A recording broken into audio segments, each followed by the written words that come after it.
Well, this is a rather pleasant way to start the week off on a Monday. We definitely got a flat tire here. If y'all have ever had an issue like this, I just bought this thing off of Amazon, and I'm going to show you guys how it works real quick, and we're going to see if it's worth the money. Hang tight. All right, so my watch, I just put on the charger because it's dead also.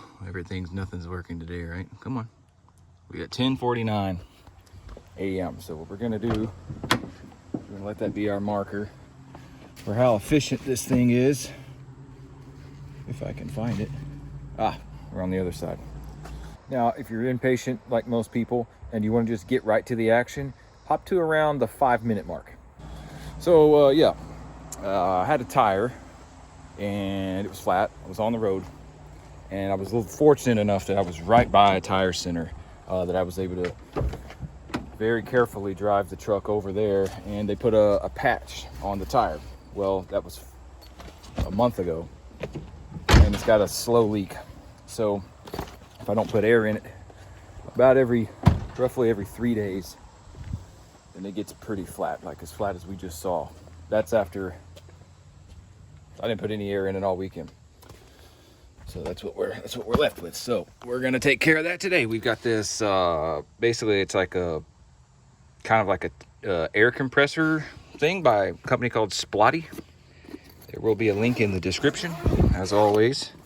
And it's pretty neat. It comes with a looks like a battery powered drill or a battery powered impact, and it's got a couple different functions that might serve one might serve you better than the other. So this here is, as it says, a 20 volt lithium battery.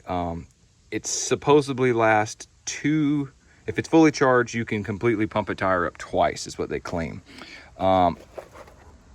This is dead, or at least it's not charged enough, which is something you're going to run into.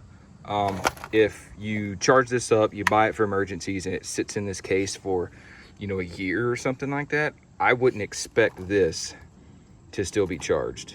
You're going to have, pull this out every month at least probably and charge it just to be on the safe side. And most people cannot remember to do that. So what they've actually done to fix that is they have a cigarette adapter that's a 12 volt power supply. And we're going to use that today because that's all we can use. Get that pulled out, and my watch is finally getting enough juice to at least be on, so we don't care about that. We can charge that while we're driving. So let's put this over here. My truck is very dirty because I work out of it, so you'll just have to excuse it.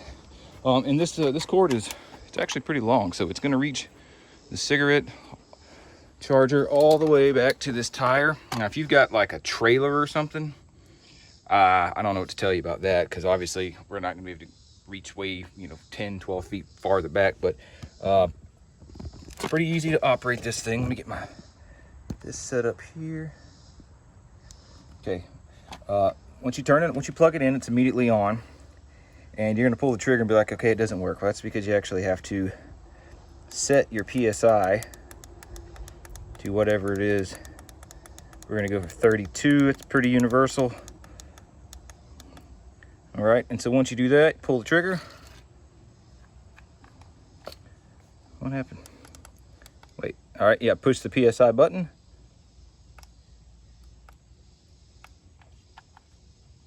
Come on now.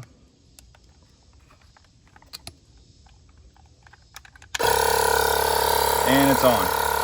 So it'll go until it's at 32. Now, there's a really cool thing that I found accidentally. This little red switch here, you can actually lock this thing on. So you don't have to sit here, because it takes a while. This is not, your grandpa's air compressor, that's got a 100-pound tank on it or whatever. This is just some really cheap, affordable way to get this on. You've also got a couple of attachments here to maybe put it, a basketball or something like that. You can pump it up. So we've only got 11.5 pounds of pressure in this tire, so that's not going to be good enough. So what I'm going to do is I'm going to turn it on and hold it. And I'm just going to set this down and walk away.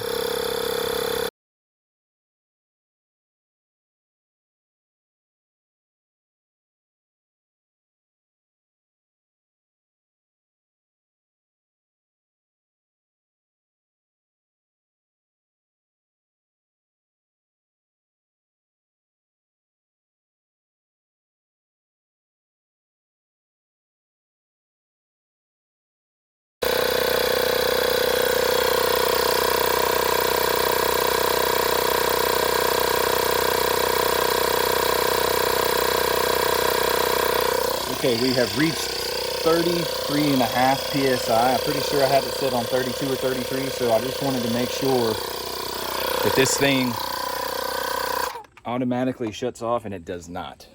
So maybe that's one feature they couldn't integrate into there without making the price, you know, more or something. But it's not a set it and forget it type of device. You definitely want to come back and look at it. Now let's see what we got on the Apple Watch. Says we were at 10:54. So I think we started at 10:47. So that's roughly 5 minutes if you account for me getting everything set up. So I mean, that's I like that. It's a pretty decent product. Splotty power, battery powered air and compressor pump. So definitely check that out. I think it's well worth the money.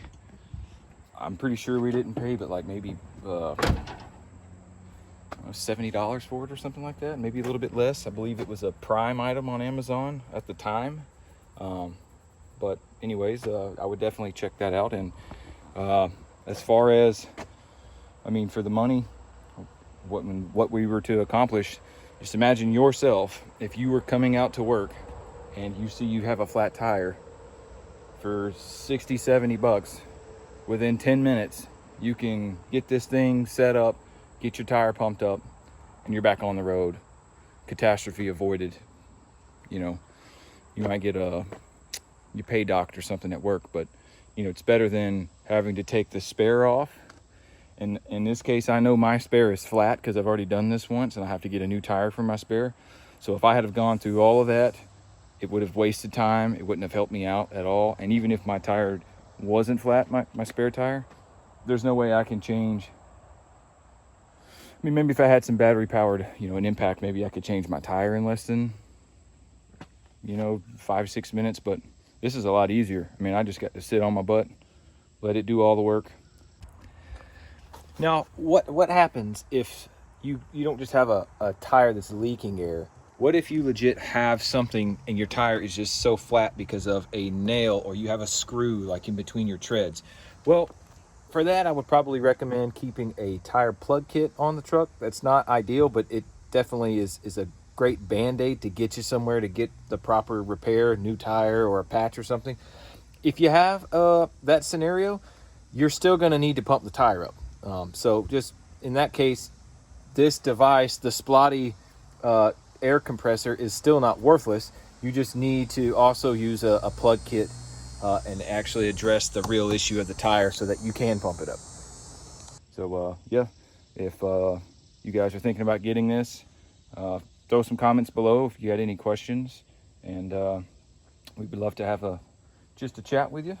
And hey, if you are a Frontier owner, we definitely have some other videos on this channel. You can like and subscribe now, and then go ahead and go over there and check out some of those Frontier videos. We might save you some time on some window motors or some, I don't know, drive shaft U-joints or something. And that's it. We appreciate the feedback. Appreciate any kind of like, subscribe, sharing, and we'll see you on the next one. Thanks.